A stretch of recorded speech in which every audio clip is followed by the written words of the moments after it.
जय हिंद दोस्तों, स्वागत है आप सभी का मेरी पाठशाला यूट्यूब चैनल पर। दोस्तों, इस वीडियो से हम Bihar police question bank PYQ series start कर रहे हैं।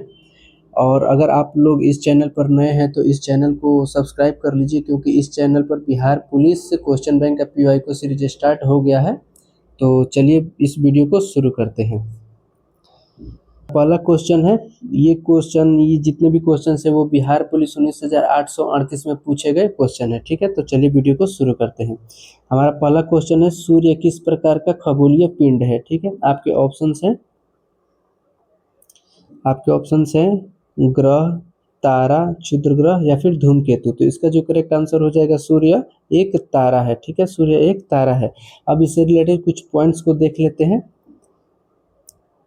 सूर्य में ऊर्जा का जो स्रोत है वो क्या है, उसका कारण क्या है। तो उसका कारण जो है वो हाइड्रोजन और हीलियम गैस की प्रचुरता है। ठीक है, और हाइड्रोजन और हीलियम गैस में जो नाभिकीय संलयन होता है, इसके वजह से सूर्य में ऊर्जा होती है। ठीक है, अगला पॉइंट है परमाणु बम। परमाणु बम में क्या होता है, तो परमाणु बम में नाभिकीय विखंडन होता है, जबकि सूर्य में नाभिकीय संलयन होता है।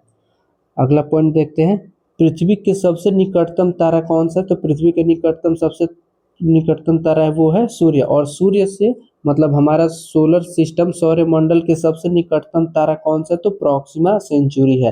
दोस्तों, ये सभी पॉइंट इंपॉर्टेंट है, आप लोग इसको याद कर लीजिएगा। अगला पॉइंट है, क्षुद्र ग्रह किन दो ग्रहों के बीच में पाए जाते हैं। तो क्षुद्र ग्रह जो है वो मंगल और बृहस्पति के बीच पाए जाते हैं। इसको हम लोग मैप में, सोलर सिस्टम के मैप में देख लेते हैं। जैसे ये देखिए, ये है मंगल ग्रह की पट्टी। ठीक है, ये है मंगल ग्रह की पट्टी और ये है बृहस्पति ग्रह की पट्टी। और इन दोनों के बीच में आप लोग ये जो छोटे छोटे ये जो आप लोग कण पार्टिकल देख रहे हैं, यही है क्षुद्र ग्रह। ठीक है, यही है क्षुद्र ग्रह।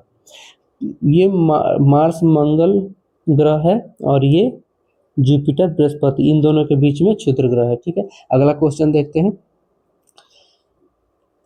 अगला क्वेश्चन है, निम्नलिखित कथनों पर विचार कीजिए एवं सही विकल्प का चयन कीजिए। पहला स्टेटमेंट है, जब 1 दिसंबर 1963 को नागालैंड एक पूर्ण विकसित राज्य बना तो कोहिमा को राज्य की राजधानी के रूप में नामित किया गया। ये स्टेटमेंट बिल्कुल सही है। दूसरा स्टेटमेंट देखते हैं, कोहिमा का नाम केवहीरा से लिया गया है, जो उस गाँव का नाम है जहाँ कोहिमा शहर स्थित है। ये भी स्टेटमेंट सही, दोनों स्टेटमेंट सही है। तो इस हिसाब से हमारा जो करेक्ट आंसर हो जाएगा वो हो जाएगा ऑप्शन नंबर सी, 1 एवं 2 दोनों कथन सही है। दोस्तों, अब नागालैंड से एक प्रश्न जो सभी एग्जाम में बार बार पूछा जाता है वो ये है कि माउंट सारामती किस राज्य में है। तो नागालैंड में है। ये इसकी जो ऊंचाई है वो है 3826 मीटर। ठीक है, ये है माउंट सारामती जिसकी ऊंचाई 3826 मीटर है। अगला क्वेश्चन देखते हैं। अगला क्वेश्चन है, मेजी पुनर्स्थापना कब प्रारंभ हुआ था। तो मेजी पुनर्स्थापना जो प्रारंभ हुआ था वो हुआ था ऑप्शन नंबर बी 1868 में। ये कहाँ प्रारंभ हुआ, तो ये जापान में प्रारंभ हुआ था। ये भी एक प्रकार का क्रांति था। अगला क्वेश्चन देखते हैं। अगला क्वेश्चन है, निम्नलिखित में से किस अधिनियम द्वारा प्रधानमंत्री की अध्यक्षता वाले मंत्रिमंडल की सलाह और सहायता राष्ट्रपति पर बाध्य किया गया। पहला स्टेटमेंट है 42वां संविधान संशोधन अधिनियम 1976। दूसरा स्टेटमेंट है 44वां संविधान संशोधन अधिनियम 1978। तो इसका जो आप करेक्ट आंसर हो जाएगा ऑप्शन नंबर ए। 42वां संविधान संशोधन 1976 के तहत मंत्रिमंडल की सलाह और सहायता राष्ट्रपति पर बाध्य किया गया।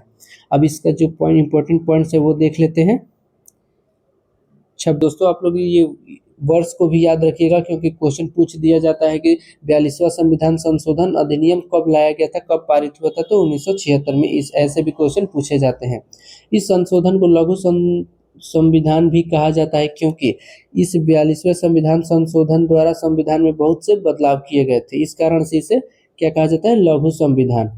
अगला पॉइंट है 44वां संविधान संशोधन अधिनियम 1978। इस संशोधन के द्वारा राष्ट्रपति को पुनर्विचार का मौका दिया गया, जिसके अनुसार राष्ट्रपति मंत्रिपरिषद की सलाह को पुनर्विचार के लिए वापस भेज सकते थे। ये किस अधिनियम में हुआ था, किस संशोधन में, तो 44वां संविधान संशोधन।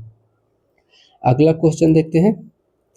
अगला क्वेश्चन है, निम्नलिखित में से कौन सा हिमनद सिक्किम में स्थित है। ऑप्शन से सियाचिन, बियाफो, जेमू या फिर दियामिर। तो इसका जो करेक्ट आंसर हो जाएगा जेमू हिमनद। जेमू हिमनद सिक्किम में स्थित है, ये है जेमू हिमनद। ठीक है, देख लीजिए आप लोग। अब इसके कुछ पॉइंट्स देख लेते हैं। सियाचिन, सियाचिन यह ग्लेशियर भारत का सबसे बड़ा ग्लेशियर है जो लद्दाख में स्थित है, काराकोरम रेंज में। हिमालय की जो श्रेणियां हैं वो काराकोरम और भी श्रेणियां हैं, तो काराकोरम रेंज में सियाचिन है। बियाफो दियामिर हिमनद काराकोरम रेंज में स्थित है। मैप में देख लेते हैं, मैप में कहाँ पे है, तो मैप में ये देखिए आप लोग, ये काराकोरम रेंज है, और ये जो पीओके है, पाक ऑक्युपाइड कश्मीर, यहाँ पे बियाफो दियामिर ग्लेशियर। ठीक है, और ये लद्दाख इधर है सियाचिन ग्लेशियर। ठीक है, चलते हैं अगले क्वेश्चन की ओर। अगला क्वेश्चन है, डालमिया नगर डैश के लिए प्रसिद्ध था। ऑप्शन है कृषि प्रदेश, बहुउद्देश्य परियोजना, सीमेंट उद्योग, बंदरगाह स्थिति। तो इसका जो करेक्ट आंसर हो जाएगा वो हो जाएगा सीमेंट उद्योग। दोस्तों, सीमेंट से रिलेटेड बहुत से पीवाईक्यू क्वेश्चन है जो एग्जाम में पूछे गए हैं और आगे भी पूछे जाने की संभावना, तो इसको हम लोग डिटेल इसका एनालिसिस कर लेते हैं सीमेंट के बारे में। सीमेंट की खोज किसने की थी, तो जोसेफ एस्पेडिन ने सीमेंट की खोज की थी। सीमेंट में सर्वाधिक मात्रा में क्या होता है, तो कैल्शियम ऑक्साइड होता है। कैल्शियम ऑक्साइड, इसको चूना पत्थर भी बोला जाता है, जिसको चूना पत्थर बोला जाता है। सर्वाधिक मात्रा में यही होता है सीमेंट में। सीमेंट के जमने की दर को घटाने के लिए एल्यूमिना का प्रयोग किया जाता है। ठीक है, सीमेंट के जमने की दर को घटाने के लिए एल्यूमिना का प्रयोग किया जाता है, मतलब कि सीमेंट जो है वो जल्दी जम जाए उसके लिए हमें एल्यूमिना का प्रयोग किया जाता है। अगला पॉइंट है, सीमेंट के जमने की दर को बढ़ाने के लिए जिप्सम का प्रयोग किया जाता है। मतलब कि सीमेंट जो है उसकी जो सेटिंग टाइम होती है वो मतलब बढ़ जाए, मतलब वो जल्दी नहीं जमे, इसके लिए जिप्सम का प्रयोग किया जाता है। अगला पॉइंट है, मजबूती और कठोरता। मजबूती और कठोरता प्रदान करने के लिए आयरन ऑक्साइड मिलाया जाता है, जबकि दरार को बैलेंस करने के लिए मैग्नीज मिलाया जाता है। मतलब कि जब छत ढलाई होती है या फिर और भी कुछ होता है सीमेंट से रिलेटेड, तो उसमें जो दरार ना आए उसके लिए मैग्नीज का प्रयोग किया जाता है। अगला क्वेश्चन देखते हैं। अगला क्वेश्चन, निम्नलिखित में से कौन सा मौलिक अधिकार अल्पसंख्यकों को शैक्षणिक संस्थान स्थापित करने की स्वतंत्रता प्रदान करता है।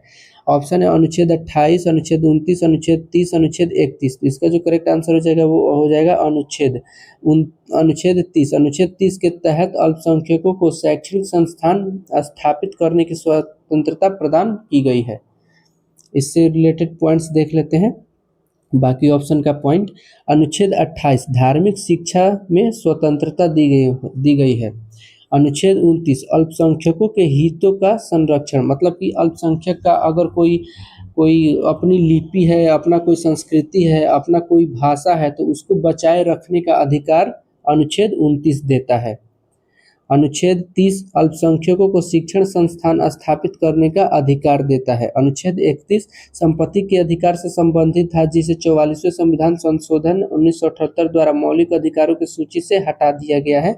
अब यह संपत्ति का अधिकार मौलिक अधिकार नहीं है, जब बल्कि यह कानूनी अधिकार बन गया है। कानूनी अधिकार बन गया है। अब यह किस अनुच्छेद में है, तो 300 के क में, या फिर 300 का ए भी बोलते हैं इसको, 300 का क भी बोलते हैं। अगला क्वेश्चन देखते हैं। क्वेश्चन है, राष्ट्रीय मखाना अनुसंधान केंद्र कहाँ स्थित है। ऑप्शन है पटना, चंपारण, दरभंगा, पूर्णिया। तो इसका जो करेक्ट आंसर हो जाएगा वो हो जाएगा दरभंगा। मखाना अनुसंधान केंद्र दरभंगा में स्थित है। इससे रिलेटेड कुछ पॉइंट्स देख लेते हैं। डॉल्फिन अनुसंधान केंद्र कहाँ है, तो पटना में स्थित है। दोस्तों, डॉल्फिन अनुसंधान केंद्र एशिया और भारत का भी पहला डॉल्फिन अनुसंधान केंद्र पटना बिहार में ही है। अगला पॉइंट से, विक्रमशिला गंगा डॉल्फिन अभ्यारण्य कहाँ है, तो ये भागलपुर में है। अगला क्वेश्चन देखते हैं। अगला क्वेश्चन है, भारतीय राष्ट्रीय राजमार्ग प्राधिकरण NHAI का संचालन कब किया गया था। तो इस ऑप्शन से 1965, 1969, 1995 या फिर 2000। तो इसका जो करेक्ट आंसर हो जाएगा 1995 में भारतीय राष्ट्रीय राजमार्ग प्राधिकरण का संचालन किया गया। इस ऑप्शन से रिलेटेड पॉइंट्स को देख लेते हैं। तो 1965 ऑप्शन में है। 1965 में किया गया था। तो 1965 में BSF और FCI की स्थापना किया गया था। BSF मतलब बॉर्डर सिक्योरिटी फोर्स और FCI मतलब फूड कॉर्पोरेशन ऑफ इंडिया मतलब भारतीय खाद्य निगम की स्थापना 1965 में की गई थी। इसको आप लोग याद रखिएगा, ये पूछा जाता है। 1969 में इसरो की स्थापना और CISF मतलब सेंट्रल इंडस्ट्रियल सेफ्टी फोर्स की स्थापना की गई थी? 2000 में क्या किया गया था? 2000 में 3 नए राज्यों का गठन किया गया था। छत्तीसगढ़, मध्य प्रदेश से काट करके छत्तीसगढ़ को 1 नवंबर 2000 ईस्वी को छत्तीसगढ़ बनाया गया। वहीं 9 नवंबर को उत्तर प्रदेश से उत्तराखंड को अलग किया गया था। वहीं बात करें झारखंड की, तो झारखंड को 15 नवंबर 2000 को बिहार से अलग करके नया राज्य बनाया गया था। अगला क्वेश्चन देखते हैं। अगला क्वेश्चन है, निम्नलिखित में से कौन सी महानदी की सहायक नदी है? ऑप्शन है तेल नदी, मूसी नदी, पार्वती नदी या फिर ब्यास नदी। तो इसका जो करेक्ट आंसर हो जाएगा, महानदी की सहायक नदी तेल नदी है। ठीक है, तेल नदी। और मूसी नदी किसकी सहायक नदी है? तो मूसी नदी कृष्णा की सहायक नदी है। कृष्णा की सहायक नदी है। हम ऑप्शंस में भी इसके एक्सप्लेनेशन को देख लेते हैं। यहाँ पे दिया गया है, महानदी का जो उद्गम स्थान है वो छत्तीसगढ़ का सिहावा पर्वत श्रृंखला है। मूसी नदी कृष्णा नदी की सहायक नदी है। और हैदराबाद, जो तेलंगाना की जो राजधानी है हैदराबाद, वो मूसी नदी के किनारे ही बसा हुआ है।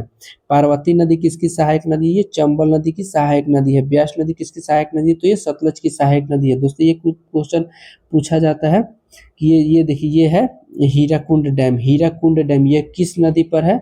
ये है महानदी। महानदी पर हीराकुंड डैम है। दोस्तों, ये पीवाईक्यू सीरीज क्वेश्चन बैंक का ये आपको कैसा लगा है? अगर अच्छा लगा तो चैनल को सब्सक्राइब कीजिए, लाइक कीजिए, कमेंट कीजिए और कमेंट में ये जरूर बताइए कि ये वीडियो आपको कैसा लगा और क्या यह क्वेश्चन बैंक का जो सीरीज है वो हमेशा चलता रहे। ये आप लोग जरूर कमेंट कीजिए। मिलते हैं अगले वीडियो में, तब तक के लिए जय हिंद।